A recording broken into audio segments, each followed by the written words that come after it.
আমাদের ডিভোর্সের ৮ বছর পর আমার প্রাক্তন স্বামী আমাদের কলেজের পুনর্মিলনীতে আমাকে দেখে হেসে বলল, এখনো একা অনন্যা? সে জানতো না যে আমার আবার বিয়ে করেছে, আর সেই হলের যে মানুষটাকে যে সবচেয়ে বেশি ভয় পেত, সেই মানুষটি একটু পর সবার সামনে আমাকে নিজের স্ত্রী বলে পরিচয় দিতে যাচ্ছে। নিমন্ত্রণ পত্রটি আমার ডাইনিং টেবিলে টানা 2 দিন ধরে একটা ফাঁদের মতো পড়েছিল। অফ হোয়াইট খাম, সোনালী অক্ষরে লেখা 2010 বেচের পুনর্মিলনী, ঢাকা বিজনেস স্কুল, ডিবিএস। যা ঠান্ডা হয়ে যাচ্ছিল, আর আমি ওটার দিকে তাকিয়েছিলাম। দীর্ঘ 8 বছর, 8টি বছর আমি এই মুখমণ্ডলগুলোর মুখোমুখি হইনি। 8 বছর আগে আমি এক কাপড়ে একটা ভাঙা সংসার আর এক বুক ক্ষোভ নিয়ে রাফসান আহমেদের বাড়ি থেকে বের হয়ে এসেছিলাম, আর পেছনে ফেলে এসেছিলাম একদল মানুষের কানাঘোষা। মেয়েটার সংসার ধরে রাখতে পারো না, অথচ একসময় আমাদের ব্যাচের সবচেয়ে মেধাবী মেয়ে বলা হতো আমাকে। তারপর রাফসানের সাথে আমার বিয়ে হলো, আর রাতারাতি আমার পরিচয় হয়ে গেল স্বামী পরিত্যক্ত নারী। মানুষের ড্রয়িং রুমের মুখরোচক গল্প। 32 বছর বয়সে এসে আমি একটা জিনিস খুব ভালো করে বুঝেছি, ডিভোর্স শুধু একটা বিয়েই ভেঙে দেয় না, সমাজকে অধিকার দিয়ে দেয় আপনার নামটা নিয়ে যত্রতত্র চিবিয়ে খাওয়ার। রাফসান এই কাজটা খুব নিখুঁতভাবে করেছিল। সে সবাইকে বলেছিল আমি নাকি বড্ড অহংকারী, ক্যারিয়ার ছাড়া কিছু বুঝি না, ভীষণ কোল্ড আর ঘরকণ্ঠার কাজের অযোগ্য। সে কাউকে বলেনি যে সে কিভাবে আমার অল্প বেতনের চাকরিটা নিয়ে প্রতিনিয়ত খোটা দিত, বলেনি কিভাবে তার মা আমার আলমারি চেক করতো যেন আমি চোর। সে এতো বলেনি যে একদিন সে আমার এমবিবি এর সার্টিফিকেটটাও মেঝেতে ছুঁড়ে ফেলে দিয়ে বলেছিল ডিগ্রি দিয়ে তো আর ভালো বউ হওয়া যায় না। এরপর আমি আর কোনো রিইউনিয়নে যাইনি, একটাতেও না। কিন্তু এবার আমন্ত্রণপত্রের নিচে হাতে লেখা একটা লাইন ছিল, প্লিজ এসো অনন্যা, কিছু মানুষের দেখা দরকার, তুমি আজ কোথায় পৌঁছেছ। কোনো সই ছিল না, সে তো একটা ওই বাক্যই ছিল। তাই আমি গেলাম।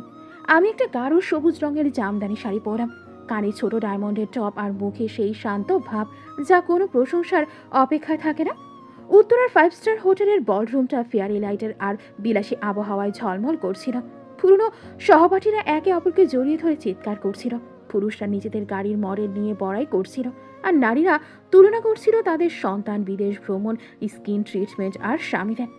আমি রেজিস্ট্রেশন ডেস্কের কাছে পৌঁছানো মাত্রই কে একজন ফিস করে আমার নাম উচ্চারণ করল, তারপর আরেকজন। পুরো রুমের মানুষ যেন হঠাৎ আমাকে মনে করতে পারল। অনন্যা রায়হান না? কতদিন পর? ওকে তো বেশ অন্যরকম লাগছে। একাই এসেছে নাকি? শেষ প্রশ্নটা রাফসানের গলা থেকে এসেছিল। না তাকিয়েও আমি ওই কণ্ঠ চিনতে পারি। ও বাড়ির কাছে একটা নেভি ব্লু স্যুট পরে দাঁড়িয়েছিল, আগের চেয়ে কিছুটা মুঠিয়ে গেছে, কিন্তু ঠোঁটের সেই চেনা হাসিটা একই আছে। এমন একটা হাসি যেন এই পৃথিবীর সব ডমিনেন্স তারই। তার পাশে দাঁড়িয়েছিল তার দ্বিতীয় স্ত্রী নাবিরা, লাল শাড়ি আর হাত ভর্তি সোনার চুড়ি পরে সে আমার দিকে এমন এক অলস কৌতূহল নিয়ে তাকালো যেন রাতে ঘুমানোর আগে রাফসান তাকে আমার চরিত্রের সবচেয়ে কুৎসিত গল্পগুলো শুনিয়ে ঘুম পাড়াতো। রাফসান ধীর পায়ে আমার দিকে এগিয়ে এলো। অনন্যা, সে বলল, কি সারপ্রাইজ। আমি হাসলাম। রাফসান? তার হাসি ধার আরও বেড়ে গেল। এখনো একাই আসো সব জায়গায়? আশেপাশের মানুষজন এমন ভাব করছিল যেন তারা কিছুই শুনছে না, যার মানে হলো সবাই কান খাড়া করে আছে। নাবিলা মৃদু হাসল। রাফসান, আমাকে বলেছিল তুমি নাকি ভীষণ ক্যারিয়ার ওরিয়েন্টেড। কিছু মেয়ে আসলে ফ্যামিলির চেয়ে ফাইলের গুরুত্ব বেশি দেয়। আশেপাশের কয়েকজন অস্বস্তিকর হাসি হাসত। আমি আমার ক্লাচ ব্যাগটা শক্ত করে ধরলাম, দুর্বলতার কারণে নয়, বরং পুরনো ক্ষতগুলো তার মালিককে চেনে বলে। রাফসান আরও একটু কাছে এগিয়ে এলো। তুমি যে আসবে আগে জানালে পারতে, তোমার সাথে বসার জন্য অন্তত একজন পার্টনারের ব্যবস্থা করে দিতাম। তোমার অনেক দয়া, আমি বললাম। সে হালকা হাসল। এটাই তোমার সমস্যা ছিল, অতিরিক্ত ইগো। দেখলে তো অহংকার তোমাকে কোথায় এনে দাঁড় করালো। আমি তার দিকে তাকালাম। এই সেই লোক যার জন্য আমি একসময় রাতে বারিশ ভিজিয়ে কাটতাম, আই সেই লোক যার নাম আমার পাসপোর্ট আর আইডি কার্ড থেকে মুছে ফেলতে গিয়ে আমার হাত কাঁপছিল মাসের পর মাস। অথচ সে ভাবছে সে যেখানে আমাকে ফেলে গিয়েছিল আমি আজও সেখানেই থমকে আছি। সে তার গ্লাসটা বাতাসে তুলল।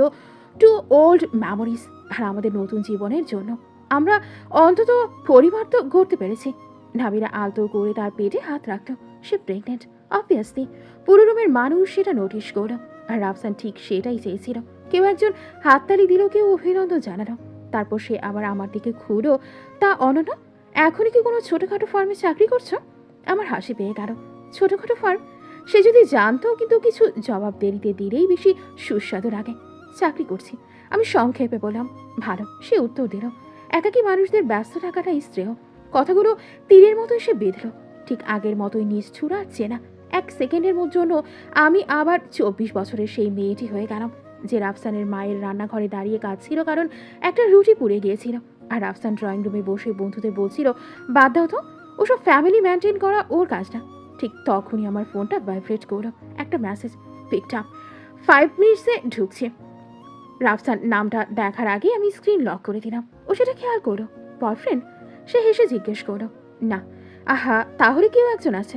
নাবিলা মিষ্টি করে হেসে বলল, ভালো তো। একটা ব্যর্থতার পর সবারই তো একজন সঙ্গী দরকার হয়। ব্যর্থতা শব্দটা পুরো সার্কেলের মধ্যে সুগন্ধির মতো ছড়িয়ে পড়ল, দামি কিন্তু পচা সুবাস। আমি আমার জুসের গ্লাসটা টেবিলে রাখলাম। নাবিলা, আমি শান্ত গলায় বললাম, একটা মেয়ের টিকে থাকার লড়াইয়ে ব্যর্থতা বলো না, শুধু এই কারণে যে একজন পুরুষ তোমাকে তার নিজের সুবিধা মতো বানানোর গল্প শুনিয়েছে। নাবিলার মুখের হাসিটা জমে গেল। রাফসানের চোখ দুটো শক্ত হয়ে উঠল। মুখ সামনে কথা বলা অনন্যা, সেই পুরনো হুমকি। আমি একটু স্পষ্ট করে কথা বলতেই ও এই টোনে কথা বলতো। আমি উত্তর দেওয়ার আগেই হলের লাইটগুলো নিভে গেল। অনুষ্ঠানের হোস্ট স্টেজে উঠলেন। লেডিস অ্যান্ড জেন্টলম্যান, ডিনারের আগে আমাদের একটা বিশেষ অ্যানাউন্সমেন্ট আছে। আজ রাতে আমাদের প্রধান অতিথি এমন একজন মানুষ যাকে আপনারা সবাই নামে চেনেন, যদিও সামনাসামনি দেখার সুযোগ হয়নি। পুরো বজমে একটা গুঞ্জন শুরু হলো। রাফসান সোজা হয়ে দাঁড়ালো, তার চোখে লোভ আর উচ্চাকাঙ্ক্ষা চকচক করে উঠল। সে ফিস ফিস করে নাবিলাকে বলল, ইনি নিশ্চয়ই আরিশ খন্দকার। ওনার সাথে যদি আজ রাতে একটা অ্যাপয়েন্টমেন্টে পাকা করতে পারি আমাদের কোম্পানির নতুন প্রজেক্টটা। আমি এন্ট্রান্সের দিকে তাকালাম। দরজা এখনো খোলেনি। হোস্ট হেসে বলতে লাগলেন, তিনি খন্দকার গ্লোবাল ভেঞ্চার্সের ফাউন্ডার, বাংলাদেশের অন্যতম বড় এডুকেশন ফান্ডের পেছনের মানুষ এবং আমাদের আজকের এই রিইউনিয়নের পুরো স্পন্সর। রাফসান তার স্যুটের কাফলিং ঠিক করলো। নাবিলা তার শাড়ির আঁচল টেনে নিল। হলের অর্ধেক মানুষ দরজার দিকে ঘুরে তাকালো। তখনই হোস্ট শেষ লাইনটি বললেন, ঠিক, কিন্তু ওনাকে স্টেজে ডাকার আগে ওনার একটা ব্যক্তিগত অনুরোধ আছে। উনি বলেছেন উনি আজ রাতে এখানে কোনো চিফ গেস্ট হিসেবে প্রবেশ করতে চান না, বরং এই 2010 বেচের সবচেয়ে স্ট্রং এবং সাকসেসফুল মেয়েটির স্বামী হিসেবে প্রবেশ করতে চান। রাফসান মনে মনে হেসে ফিসফিস করলো, কার ভাগ্য খুলে গেল রে বাবা। ঠিক তখনই বলরুমের বিশাল দরজা দুটো খুলে গেল, আর ভেতরে পা রেখেই দেশের অন্যতম শীর্ষ ব্যবসায়ী আরিশ খন্দকার পুরো হলের ভিড়ের মাঝে সবার প্রথমে যার চক্ষু ছিল সেটি ছিলাম আমি। পুরো বলরুমটা যেন কয়েক সেকেন্ডের জন্য থেমে গেল। মানুষ সাধারণত দুই ধরনের নীরবতা দেখে, একটা দুঃখের আর একটা বিস্ময়। এই নীরবতাটা ছিল দ্বিতীয় ধরনের, ভারী অবিশ্বাসের ঠাসা। আরিশ খন্দকার ধীর পায়ে ভেতরে ঢুকছিলেন। কালো ব্যান্ড গালা, আত্মবিশ্বাসী হাঁটা আর সেই অদ্ভুত শান্ত মুখ, যে মুখ দেখে বোঝা যায় এই মানুষটা কখনো নিজের অবস্থান প্রমাণ করার জন্য গলা উঁচু করেন না।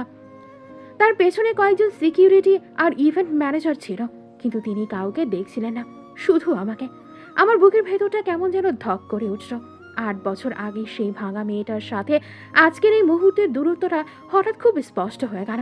রাফসান ফিসফিস করে বলল, অসম্ভব। নাবিলা তার দিকে তাকালো, তুমি ওনাকে চেনো? রাফসান উত্তর দিল না, কারণ সে জানে আরিশ খন্দকার শুধু একজন ব্যবসায়ী না, এমন একজন মানুষ যার একটি সিগনেচারে কোটি টাকা ডিল হয়, আর একটা না শুনে বড় বড় কোম্পানি বন্ধ হয়ে যায়। আর সেই মানুষটা সোজা আমার সামনে এসে দাঁড়ালো। পুরো হল নিঃশ্বাস বন্ধ করে তাকিয়ে আছে। তারপর আরিশ মৃদু হেসে বললেন, সরি, আমি একটু দেরি করে ফেললাম অনন্যা, রাস্তায় ভীষণ জ্যাম ছিল। আমার ঠোঁটের কোণে ছোট্ট হাসি ফুটল। It's okay. আরিশ 1 সেকেন্ডও দেরি করলেন না। সবার সামনে খুব স্বাভাবিক ভঙ্গিতে আমার হাতটা নিজের হাতে নিয়ে বললেন, ladies and gentleman, meet my wife Ananya Khandaker. শব্দগুলো যেন সোজা গিয়ে রাফসানের মুখে আঘাত করল। কারো হাতে ধরা গ্লাস কেঁপে উঠল, কেউ হতভম্ব হয়ে একে অপরের দিকে তাকাতে লাগলো। কয়েকজন তো সত্যিই ভেবেছিল তারা ভুল শুনেছে। রাফসানের মুখের রং ধীরে ধীরে বদলে যাচ্ছিল। ওয়াইফ? সে প্রায় ফিসফিস করে বলল। আরিশ এবার প্রথমবারের মতো তার দিকে তাকালেন, ভদ্র কিন্তু ঠান্ডা দৃষ্টি। জি, তিনি শান্ত গলায় বললেন, 4 বছর হলো আমাদের বিয়ে হয়েছে। নাবিলার চোখ বিস্ময় বড় হয়ে গেল। কিন্তু কিন্তু রাফসান তো বলেছিল। সে বাকিটা শেষ করতে পারল না, কারণ রাফসানের নিজের মুখেই কোনো শব্দ নেই। আমি বুঝতে পারছিলাম ঠিক এই মুহূর্তে তার মাথার ভেতর কি চলছে। সে চেষ্টা করছে হিসাব মেলাতে, যে মেয়েটাকে সে সবার সামনে অহংকারী, অযোগ্য, একলা বলে পরিচয় করিয়েছিল, সেই মেয়েই আজ দেশের অন্যতম ক্ষমতাবান মানুষের স্ত্রী। আর সবচেয়ে বড় কথা, আমি সুখী। এই জিনিসটাই সে সহ্য করতে পারছে না। হোস্ট উচ্ছ্বসিত গলায় বলেন, ওয়াও, আমি মনে হয় আজকের রাতের সবচেয়ে বড় সারপ্রাইজটা জেনে গেলাম। হল জুড়ে হাততালি পড়ে গেল। কিন্তু সেই শব্দের মাঝেও আমি স্পষ্ট শুনতে পেলাম কিছু ফিসফাস। অনন্যা এত বড় জায়গায় পৌঁছেছে, রাফসান তো কখনো বলেনি। মেয়েটা আসলে পুরো উল্টো ছিল নাকি? রাফসান হঠাৎ কৃত্রিম হাসি দিল। ওয়েল, কংগ্রাচুলেশনস, সত্যি সারপ্রাইজিং। আমি জানি এই হাসির আড়ালে সে দাঁত চেপে আছে। আরিশ ভদ্রভাবে মাথা নেড়ে বললেন, থ্যাংক ইউ। তবে সারপ্রাইজটা আমারও ছিল। অনন্যা কখনো বলেনি তার কলেজ লাইফে এত মানুষ তাকে চিনত। রাফসান এবার নিজেকে সামলে নিয়ে হাত বাড়ালো। রাফসান আহমেদ, অনন্যার এক্স হাজব্যান্ড। চারপাশে আবার নীরবতা, কিন্তু আরিশের মুখে বিন্দুমাত্র অস্বস্তি দেখা গেল না। তিনি খুব স্বাভাবিকভাবে হাত মেলালেন। আই নো, মাত্র দুটো শব্দ, তবুও কথাগুলোর ভেতরে এমন কিছু ছিল যাতে রাফসানের চোখের আত্মবিশ্বাস একটু নড়ে উঠল। কারণ আরিশের সেই আই নো এর মানে শুধু পরিচয় না, তিনি সব জানেন, সব। আমি চুপচাপ দাঁড়িয়েছিলাম। প্রতিশোধের সবচেয়ে সুন্দর ব্যাপার হলো কখনো কখনো কিছু না বললেও হয়ে যায়। তারপর আরিশ আমার দিকে ঘুরে নরম গলায় বললেন, তুমি কিছু খেয়েছ? আমি মাথা নাড়লাম, না। তিনি হালকা বিরক্তির ভান করলেন, আমি 5 মিনিট দেরি করেছি আর তুমি এখনো কিছু খাওনি, এটা ঠিক না। তার কথায় আশেপাশে কয়েকজন মৃদু হেসে ফেললো, কিন্তু আমি দেখলাম নাবিলা স্থির চোখে আমাদের দেখছে। তার মুখে প্রথমবারের মতো একটা প্রশ্ন ফুটে উঠেছে। হয়তো সে ভাবছে যে মেয়েকে তাকে এতদিন ব্যর্থ বলা হয়েছে, সেই মেয়ের দিকে একজন পুরুষ এত সম্মান নিয়ে কিভাবে তাকায়। ঠিক তখনই রাফসানের ফোন বেজে উঠল। সে বিরক্ত মুখে কলটা রিসিভ করলো। হ্যাঁ বলো। ওপাশের কথা শুনে তার মুখের রং আবার বদলে গেল। হোয়াট? এখন কেন? সে দাঁতে দাঁত চেপে বলল, না না, এই ডিলটা আজ ক্যান্সেল করা যাবে না। আমি লক্ষ্য করলাম আরিশ খুব শান্তভাবে ওয়েটারের কাছ থেকে 1 গ্লাস পানি নিচ্ছেন। তার ঠোঁটের কোণে হালকা হাসি। আর আমার হঠাৎ মনে হলো আজকের রাতটা শুধু শুরু। রাফসান ফোনটা কেটে দিয়েও কয়েক সেকেন্ড স্থির হয়ে দাঁড়িয়ে রইল। তার চোখ শক্ত হয়ে আছে, চোখের কোণে স্পষ্ট টেনশন। নাবিলা নিচু গলা জিজ্ঞেস করলো, কি হচ্ছে? নাথিং। রাফসান দ্রুত উত্তর দিল, অথচ তার গলায় সরি বলে দিচ্ছিল সবকিছু ঠিক নেই। আরিশ যেন কিছুই খেয়াল করেনি এমন ভঙ্গিতে আমার দিকে তাকিয়ে বলেন, চলো তোমাকে কয়েকজনের সাথে পরিচয় করিয়ে দিই। আমি তার সাথে হাঁটতে শুরু করলাম, আর আমরা যত সামনে এগোচ্ছিলাম তত মানুষজন সরে গিয়ে রাস্তা করে দিচ্ছিল। এই একই মানুষ একসময় আমাকে নিয়ে ফিসফাস করত, আজ তারা আমার দিকে তাকাচ্ছে সম্পূর্ণ অন্য চোখে। ক্ষমতা পৃথিবীর সবচেয়ে দামি প্রসাধনী।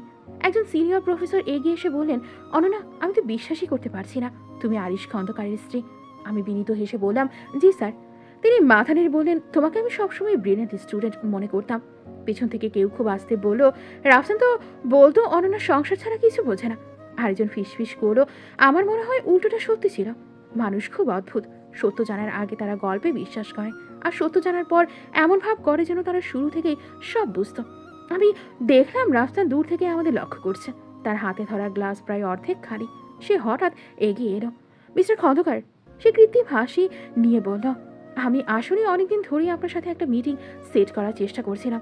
আরিশ ভদ্রভাবে তাকালেন, ও আচ্ছা, জি, আমাদের কোম্পানি একটা রিয়েল এস্টেট প্রজেক্টে কাজ করছে। যদি আপনার গ্রুপ ইনভেস্ট করতো। রাফসান? আমি অবাক হয়ে তাকালাম। আরিশ তাকে প্রথমবার নাম ধরে ডাকলেন। তিনি শান্তস্বরে বললেন, আজকে আমি এখানে বিজনেসের জন্য আসিনি। চারপাশে দাঁড়িয়ে থাকা মানুষজন নিঃশব্দে পুরো দৃশ্যটা উপভোগ করছিল। রাফসানের মুখে অস্বস্তির ছায়া ফুটে উঠল। অবশ্যই আমি শুধু। তবে আরিশ এবার গ্লাসটা নামিয়ে রাখলেন। আপনার কোম্পানির নাম আমি চিনি। রাফসানের চোখ চকচক করে উঠল। রিয়েলি? জি, গত মাসে আপনারা যে ল্যান্ড কেসটা হেরেছেন সেটা নিয়ে কিছু রিপোর্ট পড়েছিলাম। এক মুহূর্তে রাফসানের মুখের হাসি মিলিয়ে গেল। আমি জানতাম এই কেসটার কথা খবরের কাগজে এসেছিল। কয়েক কোটি টাকার ক্ষতি হয়েছে তাতে। নাবিরা অস্বস্তিতে আঁচল ঠিক করতে লাগলো। আরিশ খুব ভদ্র ভাষায় গলায় যোগ করলেন, বিজনেসে রেপুটেশন খুব গুরুত্বপূর্ণ জিনিস। কথাটা সাধারণ শোনালেও আঘাতটা ছিল নিখুঁত। রাফসানের চোখে আমি সেই পুরনো রাগ দেখতে পেলাম। যখনই সে নিজেকে ছোট মনে করত, তার ভেতরে হিংস্র মানুষটা বের হয়ে আসতো। সে এবার আমার দিকে তাকালো। তুমি তো বেশ ভাগ্যবতী অনন্যা। আমি শান্ত গলায় বললাম, হ্যাঁ, আমি নিজেকেও এমন ভাগ্যবতী মনে করি। সে ঠোঁট বাঁকিয়ে হেসে বলল, ইন্টারেস্টিং, কারণ একসময় তুমি বলেছিলে তুমি নিজের পরিচয়ে বাঁচতে চাও। আমি উত্তর দেওয়ার আগেই আরিশ বলেন, আরও এখনও সেটাই করে। পুরো পরিবেশটা আবার নিস্তব্ধ হয়ে গেল। আরিশ ধীরে ধীরে কথাটা শেষ করেন, অনন্যা খন্দকার হওয়ার আগেও অনন্যা রায়হান ছিল, আর আমি ওকে বিয়ে করেছি ঠিক সেই কারণেই। ও নিজের পরিচয় নিজে তৈরি করতে জানে। আমি অনুভব করলাম বুকের ভেতর কোথাও একটা পুরনো ক্ষত নরম হয়ে আসছে। কারণ রাফসান কখনো আমাকে এভাবে পরিচয় করায়নি। সে সবসময় চাইতো আমি তার ছায়া হয়ে থাকি। কিন্তু আরিশ, সে কখনো আমাকে আলোকে ভয় পায়নি। হঠাৎ একজন ওয়েটার দৌড়ে এসে রাফসানের হাতে একটা ফাইল দিল। স্যার, জরুরি কুরিয়ার এসেছে। রাফসান বিরক্ত হয়ে ফাইলটা খুলো, তারপর যা হলো সেটা দেখে আমার ভ্রু কুঁচকে গেল। তার মুখ একদম সাদা হয়ে গেছে। ইম্পসিবল। সে ফিস ফিস করলো। নাবিলা ভয় পেয়ে জিজ্ঞেস করলো কি হয়েছে। রাফসান কাগজটা দ্রুত বন্ধ করে ফেললো, কিছু না। কিন্তু ততক্ষণে আমি খেয়াল করেছি ফাইলের ওপরে বড় অক্ষরে লেখা লিগাল নোটিস, আর নিচে লেখা খন্দকার গ্লোবাল ভেঞ্চার্স। রাফসান ধীরে ধীরে মুখ তুলে আরিশের দিকে তাকালো। আরিশের চোখ তখন সম্পূর্ণ ঠান্ডা। তিনি শুধু একটা কথাই বললেন, আমার স্ত্রীকে অপমান করার অভ্যাসটা আপনার খুব পুরনো মিস্টার আহমেদ। কিন্তু দুর্ভাগ্যজনক ব্যাপার হলো এখন আর অনন্যা একা না। হ্যালো বন্ধুরা, আবারও একটা নতুন গল্প নিয়ে চলে আসলাম আপনাদের মাঝে। গল্পটি ভালো লাগলে অবশ্যই কন্টিনিউ করবো, আর গল্পটি যদি আপনাদের খারাপ লাগে তাহলে কমেন্ট করে জানাবেন, সেক্ষেত্রে কন্টিনিউ করবো না। গল্পটি কেমন হয়েছে তাড়াতাড়ি কমেন্ট করে জানান, আর আমাদের চ্যানেলগুলো সাবস্ক্রাইব করে রাখবেন। ধন্যবাদ।